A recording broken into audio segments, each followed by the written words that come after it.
Saudara-saudari terkasih di dalam Tuhan Yesus Kristus, semoga kita semua dalam keadaan sehat bersama keluarga.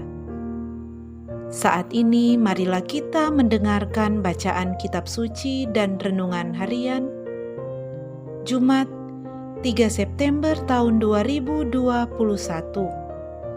Bacaan pertama. Bacaan dari surat Rasul Paulus kepada jemaat di Kolose. Saudara-saudara, Allah tidak kelihatan. Kristuslah gambarnya. Dialah yang pertama dari segala ciptaan. Sebab dalam Kristuslah telah diciptakan segala sesuatu, baik di surga maupun di bumi, baik yang kelihatan maupun yang tidak kelihatan, baik singgasana maupun kerajaan, baik pemerintah maupun penguasa. Segala sesuatu diciptakan dengan perantaraannya dan untuk Dia. Dia ada mendahului segala sesuatu, dan segala sesuatu ada dalam Dia. Kristuslah kepala tubuh, yaitu jemaat. Dialah yang sulung, yang pertama bangkit dari antara orang mati, sehingga Dialah yang paling utama dalam segala sesuatu. Karena seluruh kepenuhan Allah berkenan diam dalam Kristus, dan dengan perantaraan Kristus, Allah mendamaikan segala sesuatu dengan dirinya.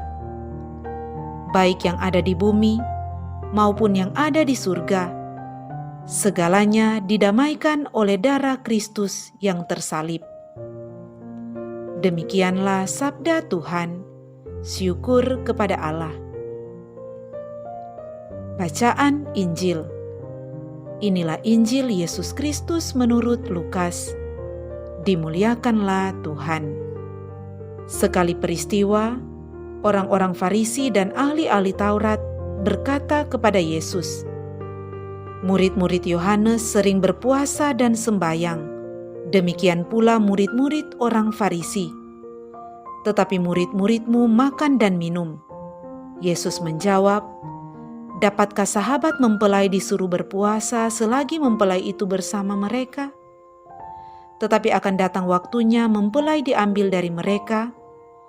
Pada waktu itulah mereka akan berpuasa." Yesus mengatakan juga suatu perumpamaan kepada mereka. Tiada seorang pun mengoyakkan secari kain dari baju yang baru untuk ditambalkan pada baju yang tua. Sebab jika demikian, yang baru itu pun akan koyak.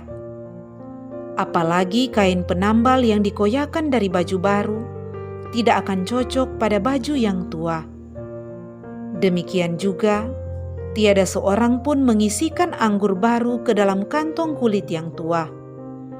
Sebab jika demikian, anggur baru itu akan mengoyakkan kantong tua itu, lalu anggur akan terbuang dan kantong itu pun hancur. Tetapi anggur baru harus disimpan dalam kantong yang baru pula. Dan tiada seorang pun yang telah minum anggur tua ingin minum anggur yang baru. Sebab ia akan berkata, anggur yang tua lebih baik. Demikianlah Injil Tuhan.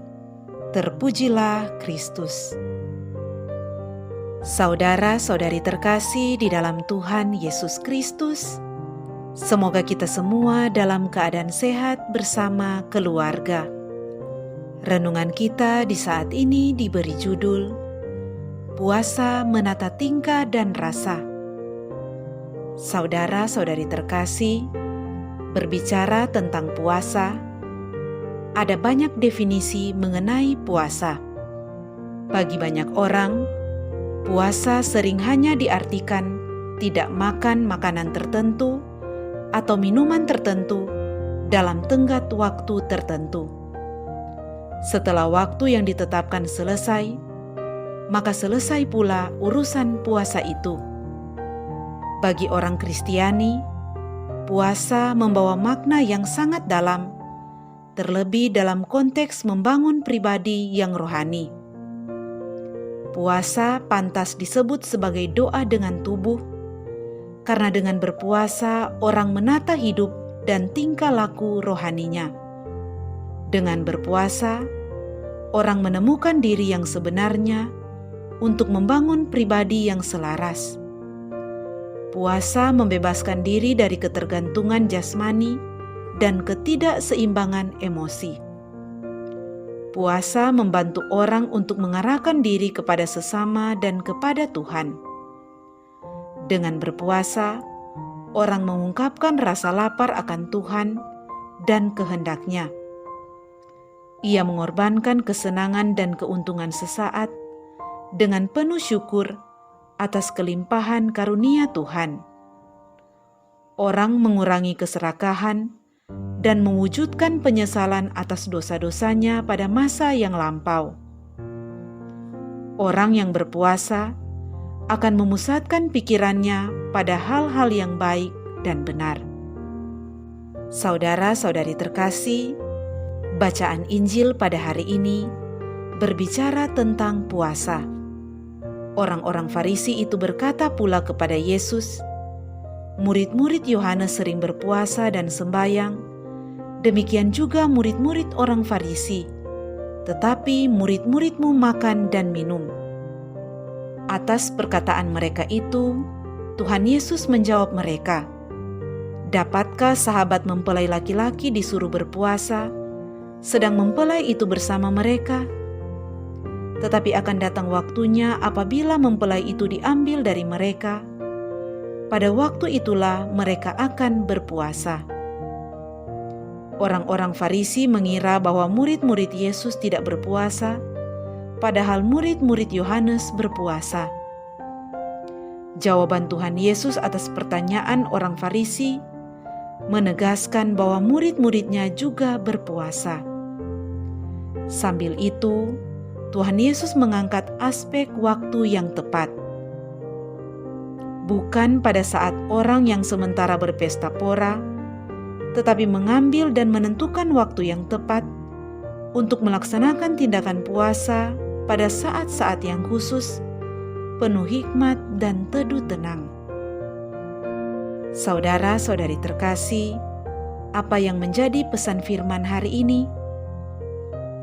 Puasa tidak hanya soal tidak makan dan pantang dari makan dan minum, atau melepaskan diri dari segala yang enak. Tetapi puasa menjadi kesempatan indah untuk bermati raga, melepaskan diri dari keterikatan duniawi, terlebih membebaskan diri dari dosa-dosa dan pelanggaran. Nilai dan makna puasa terletak bukan pada hal lahirianya, tetapi dari kedalaman hati dan motivasi yang mendorongnya. Berpuasa seharusnya menjadi proses bagi kita untuk menata tingkah dan rasa kita agar semakin sesuai dengan kehendak-Nya. Semoga Tuhan menolong kita. Amin.